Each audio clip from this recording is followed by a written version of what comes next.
Opa, eu sou o Edgar e bem-vindos e bem-vindas a mais um vídeo do canal Ad Infinitum. Neste vídeo, nós iremos apresentar a proposta de Abraham Robinson para a definição da relação de satisfatibilidade entre uma estrutura e uma sentença de uma linguagem. Bora lá? O objetivo desta nossa série é apresentar uma definição materialmente adequada e formalmente correta para a expressão sentença verdadeira. No último vídeo, concluímos a apresentação de um ferramental técnico que se propõe a ser tal definição. Este ferramental técnico foi desenvolvido pelo Tarski na década de 30 do século passado e pode ser visto também hoje nos livros do Mendelssohn, do Enderton e diversos outros. Referências completas na descrição do vídeo. A proposta do Tarski é basicamente a seguinte: uma sentença φ é verdadeira quando, para toda a estrutura A satisfaz φ. Há uma série de coisinhas que esclarecemos ao longo dos últimos 3 vídeos. Esta estrutura, na verdade, não é simplesmente uma estrutura matemática, mas sim uma L-estrutura, uma estrutura adaptada para a linguagem. Ou seja, uma estrutura munida de uma função de interpretação I que, a cada símbolo da linguagem, atribui um elemento da estrutura. A cada símbolo de predicado, uma relação na estrutura, a cada símbolo de função, uma função, a cada símbolo de constante, um elemento do domínio da estrutura. Feito esse esclarecimento, nós encontramos uma série de dificuldades quando nós tentamos definir a relação de satisfatibilidade de modo natural. Isso nos forçou a modificar um pouquinho a relação de satisfatibilidade para uma terna. A relação, a estrutura A satisfaz a sentença φ de acordo com uma certa atribuição. Ao introduzirmos as atribuições, nós temos que a estrutura, ou melhor dizendo, a estrutura adaptada para a linguagem é uma tripla, em que o primeiro elemento é a estrutura matemática, temos a função de interpretação I e sigma é uma valoração. Para cada variável, atribui um elemento do domínio da estrutura. Com este ferramental técnico, nós temos uma definição para a expressão sentença verdadeira, mas o desenvolvimento deste material técnico nos forçou a interpretar as variáveis de modo análogo ao modo como nós interpretamos as constantes. Ora, mas as constantes desempenham na gramática de uma linguagem um papel muito diferente do papel das variáveis. Isso porque o papel linguístico, o papel semântico de uma constante é ser o nome de um indivíduo. E ao interpretar as variáveis como constantes, nós estamos então falando de nomes variáveis. Será que isso faz sentido? Será que isso não é problemático? Bem, formulamos esta questão anteriormente, não a respondemos ainda, e vamos respondê-la no próximo vídeo, porque neste daqui nós vamos apresentar uma formulação técnica alternativa que vai permitir a gente comparar com a proposta do Tarski inicial e encontrar algumas semelhanças, dissemelhanças, virtudes e vícios. O ponto central da proposta do Robinson é introduzir novos nomes na linguagem de tal modo que cada elemento do domínio da estrutura passa a ter um nome na linguagem. Ora, como que a introdução de novos nomes nos permite definir a relação de satisfatibilidade para sentenças sem recorrer às valorações? É isso que nós vamos tentar elucidar nesse momento. E para isso, vamos recorrer a um probleminha velho conhecido nosso que já apareceu em vídeos passados e que motivaram a introdução das valorações. Aqui vamos ver como a proposta de Robinson responde a esse velho problema nosso. Temos, como sempre, uma linguagem L, uma estrutura A adaptada para essa linguagem, e o problema ocorre quando a gente tenta estabelecer a relação de satisfatibilidade para uma sentença quantificada como, por exemplo, para todo x, p, x, c. A maneira natural de lermos isto é observarmos que o para todo diz respeito a indivíduos do domínio da estrutura. Então nós deveríamos ter algo como para todo x pertencente ao domínio de A satisfaz pxc. Primeiro problema que nós temos, uma incompatibilidade. Do lado esquerdo deste bicondicional, nós temos uma sentença, do lado direito uma fórmula.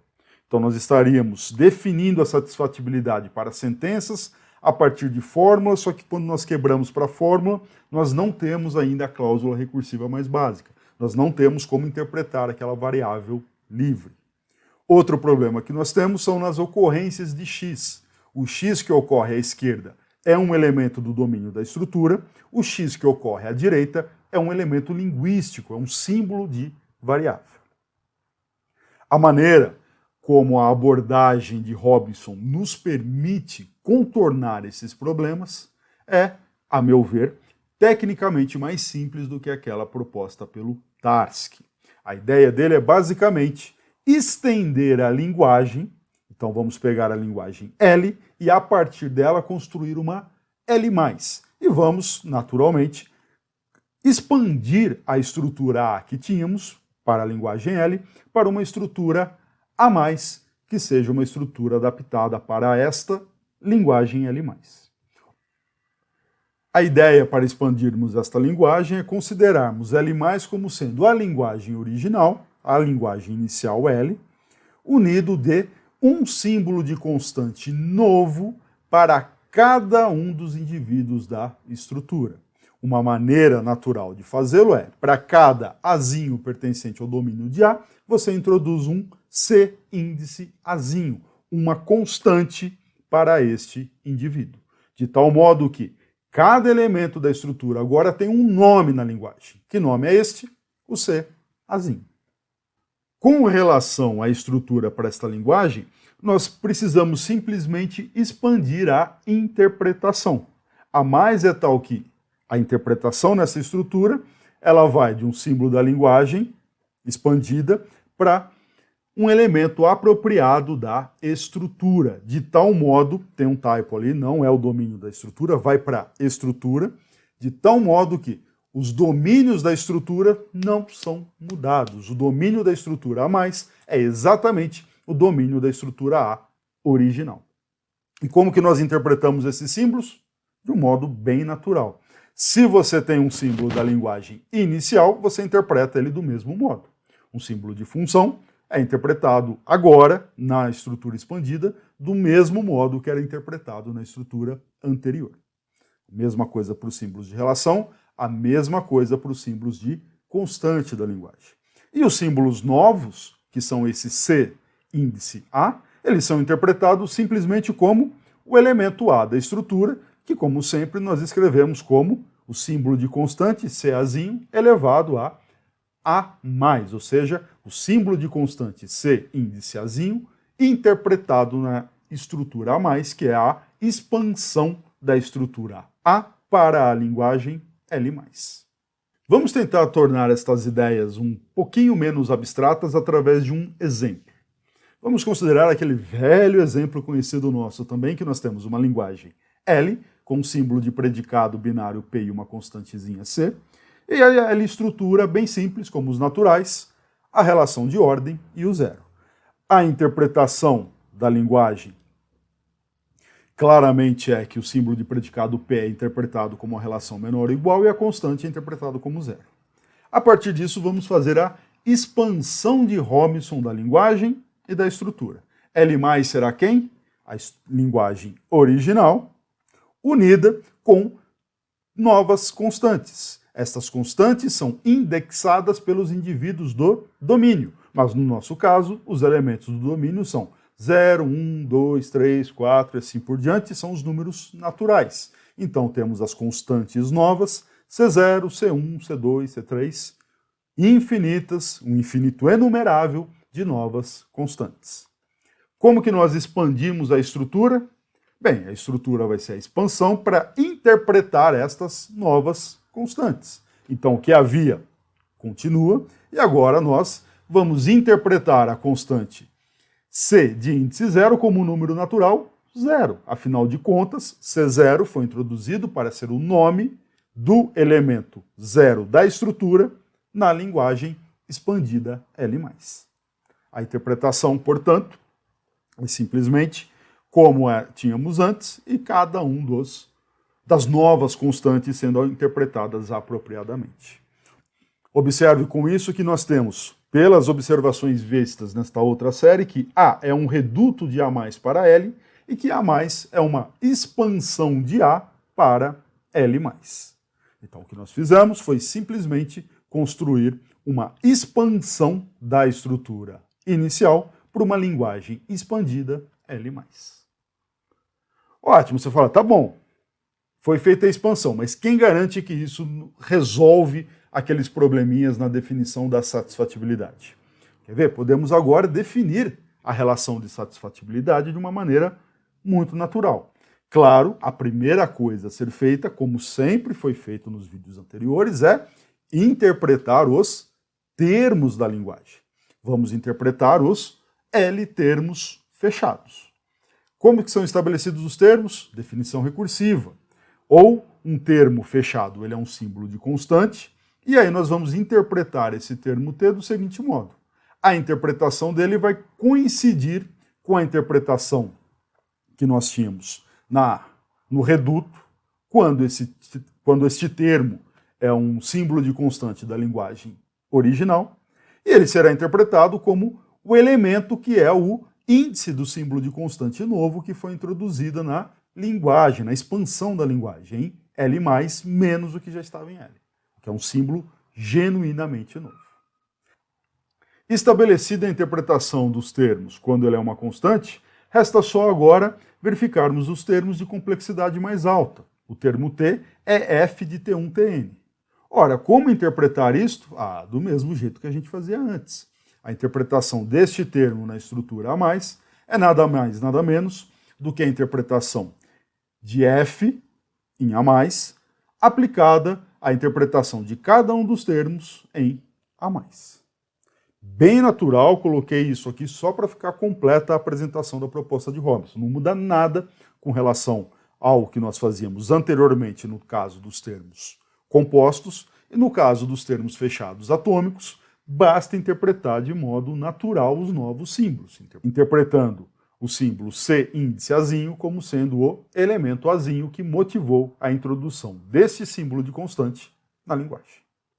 Ótimo, uma vez estabelecida a interpretação dos termos fechados, podemos agora fixar a interpretação das sentenças. Vamos considerar então que φ é uma sentença da linguagem L+. Como que nós definimos a relação A satisfaz φ? Ora, se for um caso atômico, é exatamente como neste vídeo. Por quê? Porque temos apenas a interpretação de uma sentença fechada numa determinada estrutura. E se ela for uma combinação booleana de sentenças fechadas? Também é exatamente o que nós já fizemos anteriormente. O que nós precisamos, onde temos novidade, onde sempre dava problema, era na interpretação das fórmulas quantificadas. Por isso, vamos colocar então que o φ é um para todo x, p, cx, que é um dos exemplos que a gente tem tratado ao longo desse vídeo. Ora, como que a gente vai definir a relação A satisfaz esta sentença? Isto ocorrerá se e somente se A+ satisfaz esta sentença. Ou seja, vamos definir a interpretação, vamos definir se A satisfaz ou não uma sentença olhando para a expansão da estrutura. Agora, como que é natural nós estabelecermos isso? Pela proposta de Robinson, agora nós temos nomes à vontade. Nós temos nomes para todos os indivíduos do domínio da estrutura.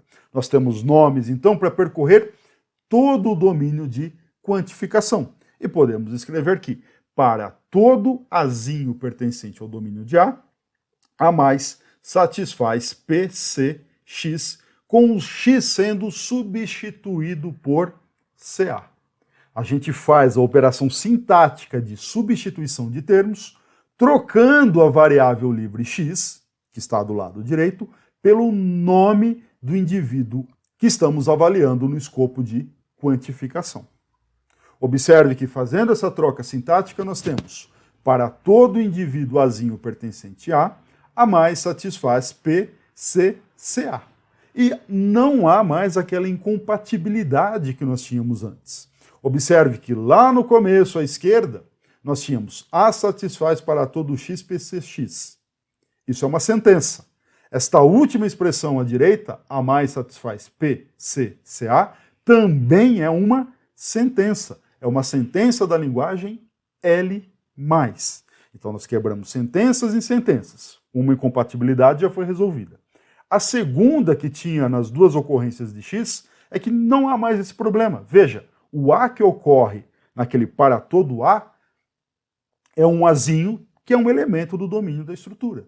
E à direita não tem esse Azinho. O que tem é o nome dele. Então temos também uma correção aqui formal, a coisa está bem definida. De um lado estamos falando de elementos do domínio, do outro lado nós estamos falando da relação de satisfatibilidade entre uma estrutura adaptada por uma certa linguagem e uma sentença dessa estrutura. Então tá tudo fechadinho, está tudo redondinho. E para continuar interpretando isto, é bastante natural agora. Para todo indivíduo A do domínio da estrutura, vamos verificar como interpretar aquilo, do modo natural. Ora, P é interpretado como símbolo de menor ou igual, nós vamos interpretar a constante C na estrutura A+, e vamos interpretar a constante CAzinho na estrutura A+. Mas observe que C é um símbolo de constante da linguagem inicial, e portanto já sabemos interpretá-lo. É interpretado como zero, como vimos duas telas atrás, menor ou igual, e claro, a interpretação de CAzinho é o próprio Azinho, porque CAzinho é o nome que foi introduzido para o elemento Azinho no domínio da estrutura. E a coisa agora está ok.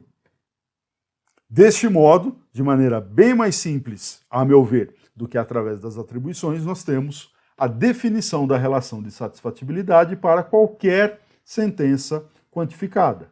A satisfaz para todo x φ, C e somente C, para todo Azinho, indivíduo da estrutura A satisfaz φ com a ocorrência livre de x, porque o quantificador foi quebrado, sendo substituído pela constante Cazinho.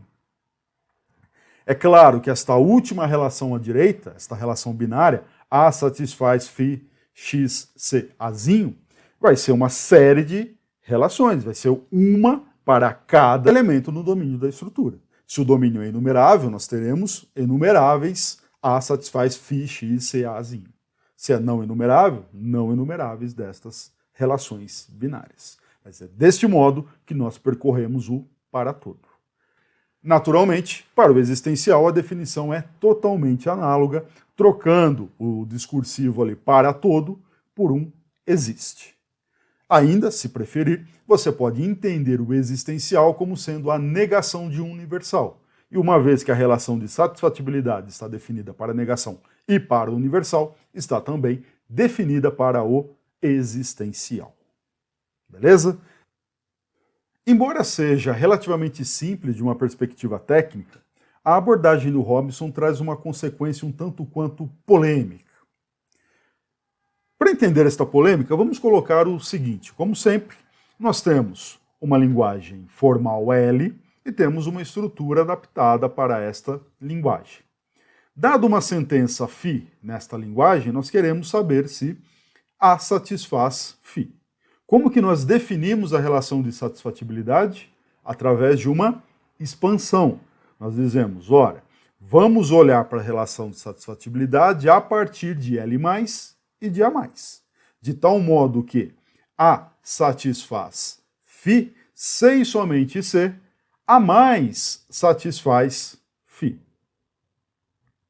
Agora observe o seguinte: se o domínio da estrutura inicial a qual nos referimos, ela tiver uma certa cardinalidade Aleph n, n maior do que 1, perdão, n maior do que 0, ou seja, Aleph 1, Aleph 2, Aleph 3 e assim por diante, a expansão da linguagem nos obriga a colocar um símbolo de constante para cada elemento do domínio da estrutura. Consequentemente, a cardinalidade da linguagem expandida vai ser o quê? Vai ser o Aleph n, para n maior do que 0. Uma pergunta muito natural de se fazer é ok trabalhar com isso? É não problemático trabalhar com isso? Parece que não. Afinal de contas, uma das coisas que nós esperamos quando falamos de uma certa linguagem é que nós sejamos capazes de aprendê-la, de ter algum contato com ela. Como que nós temos contato com uma linguagem de cardinalidade, por exemplo, Aleph 2 ou Aleph 1? Ao termos, por exemplo, uma cardinalidade Aleph 1, nós temos uma linguagem com uma quantidade não enumerável de nomes. Uma quantidade, consequentemente, não enumerável de sentenças. Se nós não temos recursividade, como que nós podemos ter qualquer pretensão de apreensão desta linguagem? Bem, este é um problema que iremos retomar no próximo vídeo e também iremos discutir aquele problema de interpretar as variáveis como constantes que ocorre na proposta inicial do Tarski. Feitas as considerações, nós vamos apresentar uma terceira proposta que tem como intuito minimizar as características problemáticas de cada uma das duas propostas. A você que me acompanhou até aqui, muito obrigado por ter visto o vídeo até o final. Como sempre, qualquer dúvida, elogio, crítica, sugestão, use a área de comentários do vídeo. Um forte abraço, até a próxima e